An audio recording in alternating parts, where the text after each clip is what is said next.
This is Joshua Hart for SecondsOut here with Peter Fury, ringside at York Hall. Peter, a great night of boxing we've just seen. While a little bit of a disappointment with that main event being pulled at the 11th hour. 2 great wins for you and the team tonight. We'll start off with Gratis Krauss. Another brilliant ring walk. It's something I love talking to him about already. And a blistering performance. Round 1 demolition job. Satisfied with that? You could not be satisfied. They was both unbeaten. We didn't know anything about the French guy, and usually they're very tough as well. So he came and he clinically got the job done. And speaking to Gratis post-fight, he just wants to stay active, but he wants to target those world titles. What pace can we see him moved at throughout the rest of 2025? He's fighting on the 14th of June. He's fighting on the 28th of June. So he's busy. He's fighting. His next fight is in Holland on the 14th, and then the 28th he's back on GBM. So that means he'll be on the Galway card. Galway card in Ireland. Yeah, he's on there. Very good to hear. Speaking on Hughie as well, a solid performance tonight, a really solid display against Dan Garber, especially now with the knowledge of the hand injury as well. I spoke to him about that in the aftermath, and he said it's nothing major. Can you just give anything on the hand injury and how long the recovery is going to be for him? In sparring about 2 weeks ago, his hand got fractured, which is across the back of the hand, above the knuckles here. He got a fracture there. So he's going to have probably a small procedure on it, and it'll go in a cast. So I think for the next 4 or 5 weeks he'll be in a cast, but he can still train. But look, we're 2 weeks out from a fight.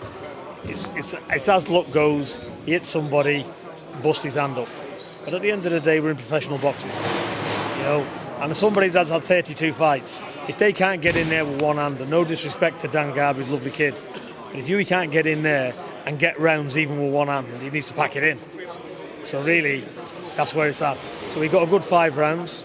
Dan Garber wanted to go past 4 rounds, so everybody honoured what they had to do. So he got into the 5th round. Fair play to Dan, he's give Hughie excellent rounds, and I want to give Dan Garber a lot of credit. He's a nice guy, he does his best. He's a credit to the sport, comes in shape, and this was Dan Garber's world title fight. He really come and give it everything he got. And he took some stick in there as well, he did. So, full props to him. Absolutely. Just sticking... Hughie's performance, first gear, never got out of it, lacklustre, going through the motions, just got rounds out. That's all we can say about it. Is that what you wanted for Hughie tonight? Obviously, not having boxed since September last year, you just wanted him to get some rounds in, get used to that feeling of moving around the ring again, even with the one hand. It was just important just to get in here tonight and at least get something out of it. Yeah, definitely.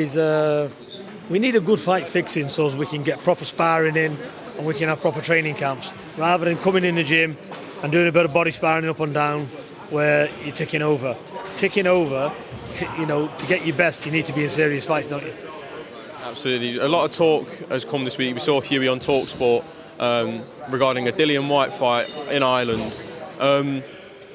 We know that you want to get Hughie straight back into those big fights. How likely is it we could see Hughie Fury sharing with Dillian Whyte next? Yeah, of course. We know Dillian. We'd take the fight tomorrow. That's no disrespect to him, because this is boxing. Dillian's in a similar place where Hughie is. So they both need each other probably right now. So it could be made, I think. He's fighting in Ireland anyway. Hughie's on there over in Ireland. So if that fight can be made, perfect. I don't know what Dillian would want. I don't get involved in that side. But if they can get together on the money side and it's good enough for Dillian, it'll definitely be good enough for Hughie, because Hughie doesn't really care. He'll fight anyway. So it just depends how much he wants, or if he's interested in it at all. I don't know. But if he is, it's a fight that can be made for sure. Once Hughie had explained what was going on there, Dillian took to Instagram to say that he believes Hughie's been hitting the head too hard regarding a fight, and he said that he's never heard anything of this fight. What do you make of those comments from Dillian Whyte? I think he's right. I hadn't heard of it either. So Hughie's ready to have a go with anybody. So if these fights can be made, Dillian's a name. But look, if it's not him, somebody else. It doesn't matter. Hergovic, Zhang, their names. Maybe he can have. If Dillian don't want to see it right, or the money's not right for him, maybe Zhang will take it. Zhang needs Hughie, because Zhang's got to build himself. He hasn't been doing too clever, has he? So these fights now can be made for Hughie. So let's see them. is it just more of a case now? Obviously, there's some big fights in the heavyweight division coming up. Do you want to see how those play out, especially while Hughie goes through that recovery process, and then target some of those winners? You've got Joyce Hergovich tomorrow, Fabio Wardley versus Jarrell Miller set to be announced soon. There's a lot going on in this division right now. There is. Listen, we just want to see get the good fights, and win, lose, or draw, get in there. That's it. I just want to pick your brains on a couple of these big heavyweight fights. We've seen the IBF order Daniel Dubois versus Derek Chisora. A lot of mixed response on this fight. What's your thoughts on it? Are you a fan of the fight? Not really. I think, listen, Derek's a lovely fella. You know, who knows? Derek, you know, he comes back. Everybody says he shouldn't do this, shouldn't do that. Good luck to him. Hopefully he gets a massive payday out of it, and he comes out of it okay. But that's a dangerous fight for Chisora. Very dangerous.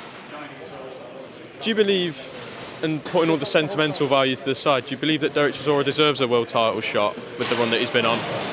Fella's doing his best. He's beat somebody. Why not? Another world title fight. He's had loads. So have another one.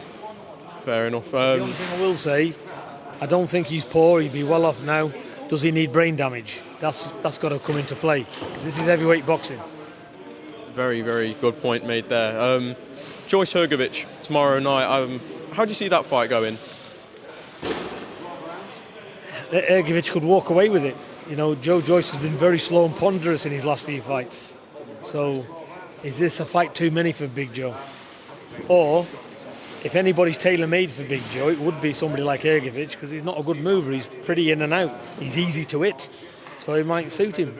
It just depends what Joe Joyce has got left since those Zhang defeats.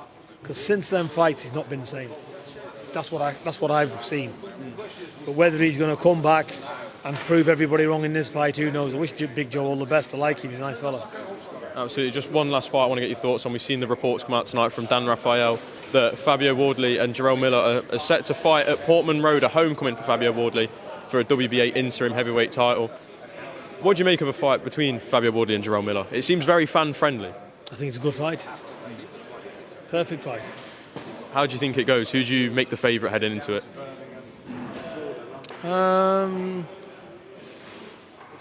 It's not an easy fight, you know, but I'd have to edge towards Wardley winning it.